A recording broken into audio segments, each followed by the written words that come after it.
दोस्तों, मेरा नाम है अजय कुमार और मैं सेंट्रल बैंक ऑफ इंडिया में ब्रांच मैनेजर हूं। आज मैं आप लोगों के लिए एक बहुत ही इम्पोर्टेंट टॉपिक पे वीडियो बनाने जा रहा हूं। घर का सपना सभी का होता है। हर जैसे एक पक्षी छोटे छोटे तिनकों से अपना बसेरा बनाती है, वैसे ही हम लोग अपने जीवन में छोटे छोटे सेविंग्स करके घर बनाते हैं। पर घर का सपना इतना भी आसान नहीं है, क्योंकि इतने कॉस्ट हो गए हैं मार्केट में कि घर का सपना पूरा करना खुद के सेविंग से संभव नहीं है। तो फिर अल्टीमेटली हमारे पास रास्ता क्या है? हमें बैंक जाना पड़ता है लोन के लिए। पर हमारे बहुत सारे ऐसे भाई और दोस्त हैं जिनकी शिकायत हमें मिलती है हमेशा कि बैंक वाले हमें बहुत सारे डॉक्यूमेंट्स के लिए बोलते हैं, काफ़ी सारे ऐसे ऐसे पेपर्स के लिए बोलते हैं जो हम लोग अरेंज नहीं कर पाते हैं।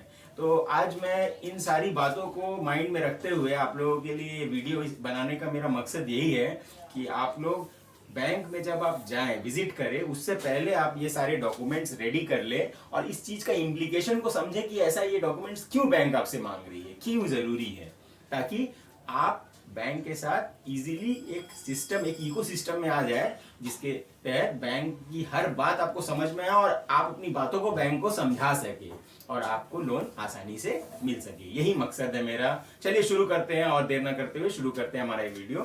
तो बैंक में आप जाते हैं घर के लिए लोन लेने के लिए, तो बैंक आपसे पूछेगी कि आप क्या घर बना हुआ घर किसी का है उसको आप खरीदेंगे या फिर फ्लैट खरीदेंगे या फिर अपने जमीन में घर बनाएंगे। तो सबसे पहले मैं आपको इसके बारे में बताता हूं। Existing house, purchase of existing house. किसी ने मिस्टर ए है जो अपना घर बेचना चाहती है और हमारा जो बोरोअर है, मेरे बोरोअर भाई जो मिस्टर बी है, वो खरीदना चाहते हैं। ठीक है, तो ये सेलर है, अभी हम लोग इसको सेलर बोलेंगे, और मिस्टर बी जो है वो बायर है।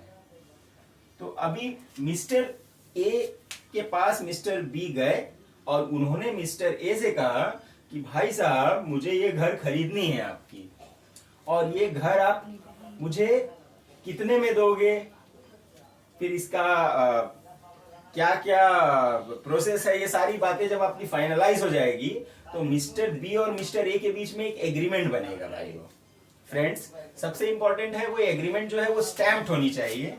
स्टैम्प पेपर पे आप नोटराइज भी करा सकते हैं, या फिर मैं तो कहूँगा रजिस्टर्ड अगर कराएंगे, उसमें कुछ खर्च होती है पर वो बहुत सेफ हो जाता है। बिकॉज अल्टीमेटली जब आप एग्रीमेंट करते हैं तो आप कुछ पैसे देते हैं, बिना पैसे दिए आपको मिस्टर ए एग्रीमेंट पे साइन नहीं करेगी। साइन करने के लिए मिस्टर ए को आपको कुछ पैसे देने होंगे। सपोज 50 लाख रुपए में इस घर को आपने फाइनलाइज किया, तो वो कहेगी आपसे कि 10% 5 लाख मुझे अभी दे दीजिए, फिर मैं एग्रीमेंट करूंगा। ठीक है, 5 लाख ले लीजिए। 5 लाख आप उसको कैश में कभी मत दीजिए प्लीज। आप उनको चेक दीजिए, ड्राफ्ट दीजिए, या फिर उसके अकाउंट में आरटीजीएस एनईएफटी से पैसे ट्रांसफर कर दीजिए। आपके पास रिकॉर्ड होना जरूरी है। और हाँ दोस्तों, मनी रिसिप्ट जरूर लीजिए। अगर आप उसको ऑनलाइन पैसे देते हैं फिर भी आप मनी रिसिप्ट लीजिए। मनी रिसिप्ट की बहुत इंपॉर्टेंट होती है। तो इस तरह से आप एक एग्रीमेंट करते हैं जिसमें आपने सपोज 5 से 10% उनको दे दिया मिस्टर ए को। मिस्टर बी ने मिस्टर ए को उस हाउस का 5 से 10% अमाउंट दिया और एक एग्रीमेंट कर लिया।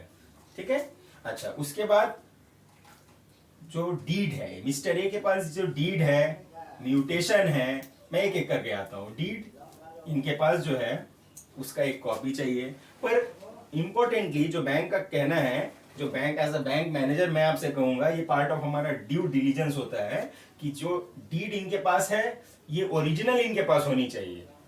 इसका बहुत इंपॉर्टेंस है दोस्तों। अगर इनके पास ओरिजिनल डीड है, इसका मतलब है कि he is the true purchase seller, माने ये इन्होंने खरीदा है। इनके पास या तो खरीदारी से आई है या फिर इनके पिताजी के तरफ से इनको मिला है। हो सकता है इनके पिताजी के नाम पे वो डीड हो, पिताजी के बाद इनको मिल गया।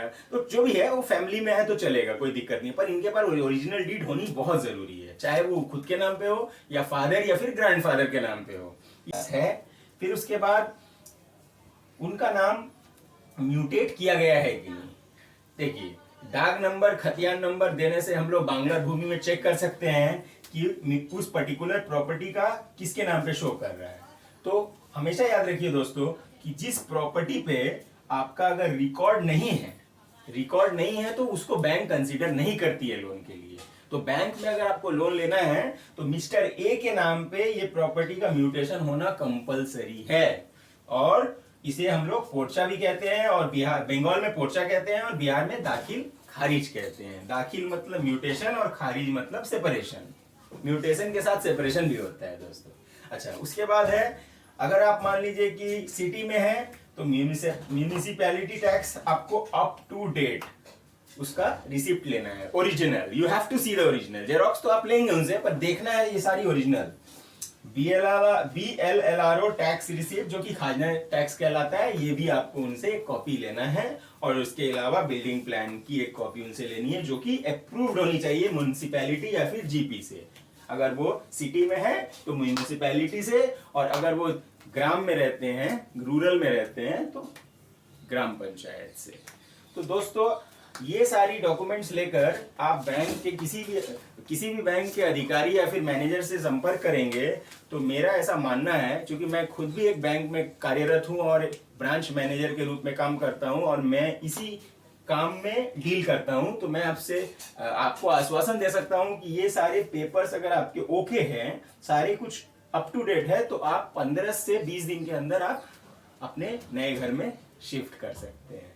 आपका लोन अप्रूव हो सकता है और आपको अपना सपनों का घर मिल सकता है। दोस्तों मैंने प्लान किया है कि मैं फ्लैट परचेस और कंस्ट्रक्शन पर भी वीडियो बनाऊंगा, पर ये हम अगले सीरीज में करेंगे।